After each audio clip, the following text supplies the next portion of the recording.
गुरु ब्रह्मा गुरुर्विष्णु गुरुर्देवो महेश्वरा गुरु साक्षात् परब्रह्म तस्मै श्री गुरवे नमः।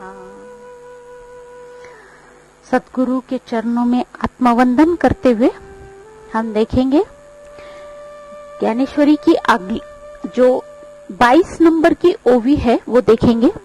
अब मैं 22, 23, 24 और 25 ये जो 4 ओवियां है ये एक साथ में लूंगी। यानी ये जो 25 नंबर की ओवी है वो पहले उसका निरूपण होगा, तब जाके आपको 22, 23 और 24 नंबर की ओवी के बारे में समझेंगे। तो जो 22 नंबर की ओवी है वो ऐसी है, पहले मराठी में। मज हृदयी सद्गुरु जेने तारिलो हा संसार पुरु मनोनी विशेषे अत्यादरू विवेकावरी। अब जो 23 नंबर की ये 22 नंबर की ओवी हिंदी में ऐसी है।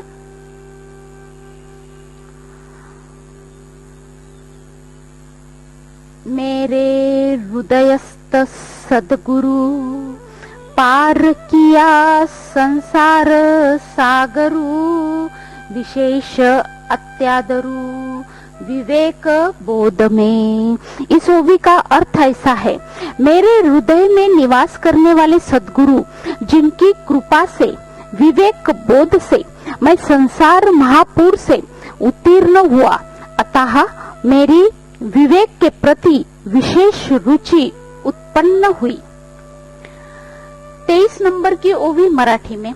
जैसे डोळ्यान अंजन भेटे ते वेळी दृष्टीशी फाटा फुटे मग वास पाहिजे तेथ प्रगटे महानिधी। ये ओवी हिंदी में ऐसी है। नेत्रांजन जहाँ पावत तहाँ दृष्टि ज्ञान प्रकटत मार्ग स्पष्ट दिखत महानिधि का। ये ओवी का अर्थ ऐसा है, जिस तरह पाव से पैदा हुआ बालक की आंख में अंजन डालने से उनकी नजर को विशेष सामर्थ्य प्राप्त होकर उसे भूमिगत द्रव्य निधि स्पष्ट दिखने लगती है। 24 नंबर की ओवी मराठी में। का चिंतामणी आलिया हाती सदा विजय वृत्ती मनोरथी तैसा मी पूर्ण काम श्री निवृत्ती ज्ञानदेव मने। ये ओवी हिंदी में ऐसी है। नेत्रांजन नहीं, या चिंतामणी वा प्राप्त सदा विजय मनोरथ वैसा मी पूर्ण काम श्री निवृत्त कहे ज्ञानदेव। ये ओवी का अर्थ ऐसा है, अथवा चिंतामणि प्राप्त होने पर वांछित मनोरथ सर्वकाल पूर्ण होते हैं। उसी तरह श्री ज्ञानदेव जी कहते हैं कि श्री गुरु निवृत्तिनाथ जी की कृपा से मैं पूर्ण काम हूँ। अब हम देखेंगे 25 नंबर की ओवी, जिसपे मैं निरूपण करने वाली हूँ। मनोनी जानते ने गुरु भजिजे तेने कृतकार्य होईजे जैसे मूल सिंचने सहजे शाखा पल्लव संतोषती। ये हिंदी में ओवी ऐसे है। अतः सुधने गुरु भजिजे स्वयं कृतकार्य होईजे जैसे मूल सिंचन से सहजे शाखा पल्लव संतोषत। ये ओवी का अर्थ हिंदी में ऐसा है।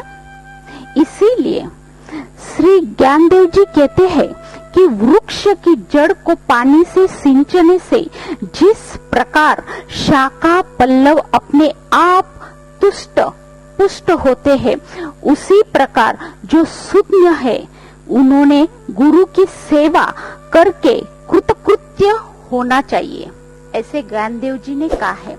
अब हम ये ओवी का निरूपण देखेंगे कि जानते ने गुरु भजीजे, यानी गुरु को जानिए।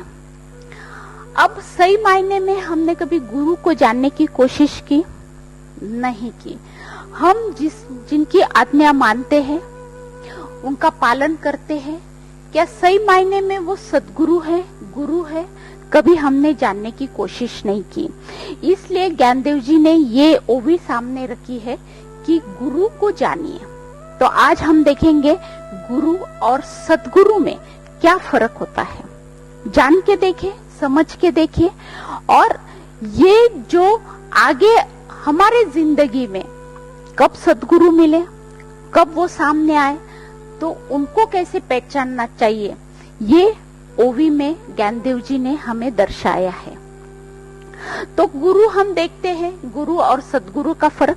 गुरु तो अनेक होते हैं, जैसे व्यवहारिक गुरु होते हैं, शिक्षण क्षेत्र के अनेक गुरु होते हैं। अब व्यवहार में जैसे दिन और रात जो भी हमें कुछ सिखाया जाता है वो गुरु हो जाते हैं। और जैसे हमारा जन्म हुआ, पहले माँ बाप हमारे गुरु है, फिर बाद में जैसे हम पाठशाला में जाते हैं तो जो भी टीचर्स या जो भी शिक्षक जो हमें पढ़ाते हैं, लिखाते हैं, वो सब गुरु कैटेगरी में आते हैं, वो सब गुरु है। अब कितने गुरु है? अनेक गुरु है। भगवान श्री दत्तात्रेय जी के 24 गुरु थे, अनेक गुरु थे। आज हम देखते हैं हमारे भी जिंदगी में अनेक गुरु आते हैं जो हमें ज्ञान देते हैं, सिखाया जाता है, हम पढ़ते हैं, लिखते हैं, सीखते हैं। ये सब गुरु के कैटेगरी में आते हैं। बाद में आता है शास्त्र गुरु। अब जैसे मैंने पिछले प्रवचन में कहा था कि शास्त्र कितने हैं, तो 4520 किताबें हैं। अब इनको पढ़ाने वाले कोई चाहिए, बताने वाले कोई चाहिए, सिखाने वाले कोई चाहिए। तो ये जो आते हैं, जो शास्त्र हमें पढ़ाते हैं, सिखाते हैं, वो आते हैं शास्त्र गुरु के कैटेगरी में। फिर आते हैं मंत्र गुरु। मंत्र गुरु यानी जो कान फूकते हैं, कान में मंत्र दिया जाता है, वो मंत्र हम उनकी माला दिन में फेरते हैं, यानी वो जितनी माला फेरने को कहते हैं हम उतना फेरते हैं, यानी जो मंत्र देते हैं उन्हें मंत्र गुरु कहा गया है। और जैसे भागवत कथा करने वाले भी, ये भी गुरु के कैटेगरी में आते हैं। रामायण कथा ये करने वाले भी, यानी कीर्तन, प्रवचन, ये सब करने वाले ये गुरु की कैटेगरी में आते हैं।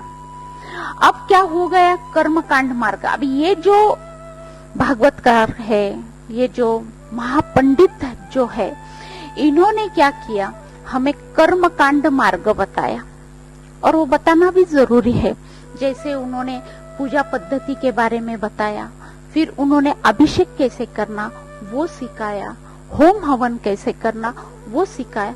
ये सही बात है कि ये सीखना भी बहुत जरूरी है। ये कर्मकांड मार्ग उन्होंने बताया, उन्होंने हमें ज्ञान मार्ग बताया, कर्म मार्ग बताया, भक्ति मार्ग बताया, लेकिन वो हमें योग की तरफ नहीं लेके गए, खाली हमें मार्ग तक उन्होंने सीमित रखा। यानी उन्होंने गुरु लेवल के कैटेगरी ने हमें खाली मैट्रिक लेवल तक सीमित रखा। वो हमें पीएचडी, जो अध्यात्म की पीएचडी होती है, उसकी तरफ हमें लेके ही नहीं गए। इस वजह से ये गलती हो गई। और जहाँ एक अध्यात्म में ग्रिप होनी चाहिए, वो ग्रिप हम नहीं कर पाए। क्यों नहीं कर पाए? क्योंकि हम पीएचडी यानी यूनिवर्सिटी की तरफ हम गए ही नहीं, और यही गलती उन लोगों से हो गई, और हम भी कहीं न कहीं चूक गए, और अध्यात्म की तरफ जो हमारा कदम बढ़ना चाहिए वो कहीं न कहीं रुक गया। ये गलती हमसे हो गई। यानी जो गुरु लेवल के लोग हैं वो अपनी श्रेष्ठता प्रतीत करने में लग गए। उन्होंने जो मंत्र हमें दिया उसका अनुभव देना वो भूल गए। और उन्होंने जो चेतना शक्ति का जागरण हमें हमारे अंदर करना चाहिए उन्होंने किया नहीं, यानी उन्होंने कुंडलिनी जागरण जो करना चाहिए उन्होंने वो की नहीं। एक बार ऐसा हुआ था, पुणे में शिविर लगा था कुंडलिनी जागरण का कि भाई आओ हम कुंडलिनी जागरण करा देंगे, वो चेतना शक्ति का जागरण आप लोगों में करा देंगे, आओ। पर हेड उन्होंने कीमत रखी थी 1500 रुपए, 1500 में वो कुंडलिनी जागृत कराना चाहते थे। कई लोग वहां पे गए, कई लोगों ने वहां पे पार्टिसिपेट किया और फिर उन्होंने देखा, उन्होंने क्या बताया, उन्होंने बताया कि बैठ जाओ, मंत्र का जाप करो, आपकी ऑटोमेटिक कुंडलिनी जागृत होंगी। भाई ऐसा कभी हो सकता है?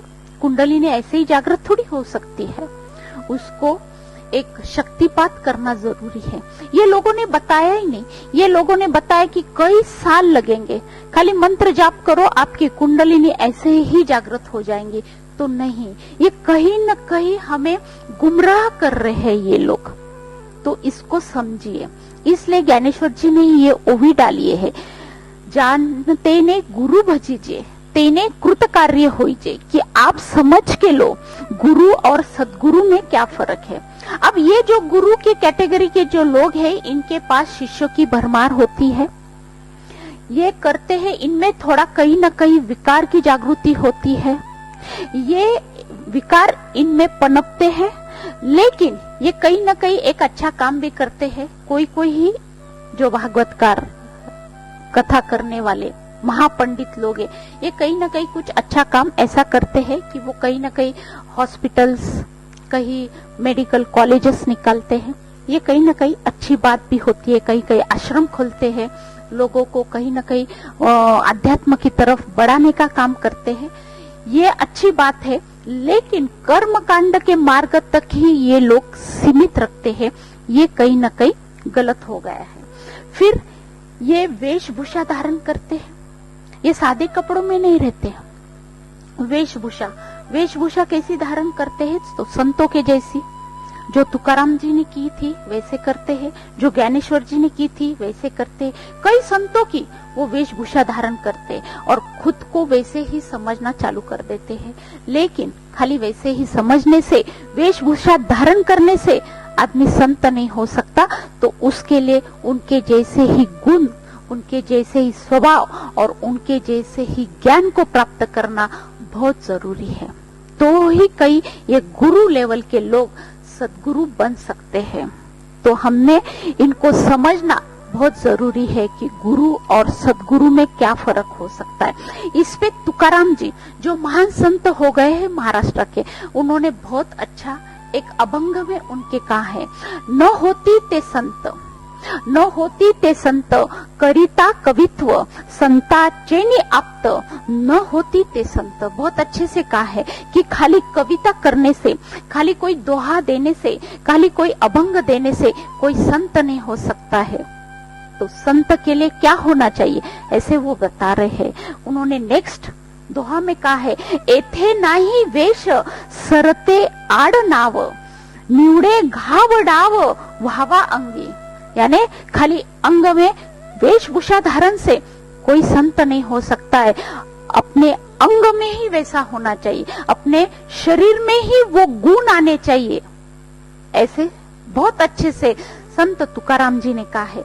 संत तुकाराम जी आगे कहते हैं, न होती ते संत करिता कीर्तने सांगता पुराने न होती ते संत। अरे खाली कीर्तन करने से कोई संत नहीं हो सकता है, खाली पुराण पोथी पढ़ने से कोई संत नहीं हो सकता है।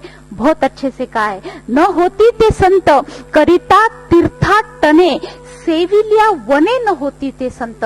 कोई तीर्थाटन करने से, कोई तीर्थ क्षेत्र जाने से वो संत नहीं हो सकता है, और कोई वन में जाने से वो संत नहीं हो सकता है। और हम क्या समझते, भाई तीर्थ में गए, तीर्थ क्षेत्र में रह रहे, उनको भी हम संत मान लेते हैं।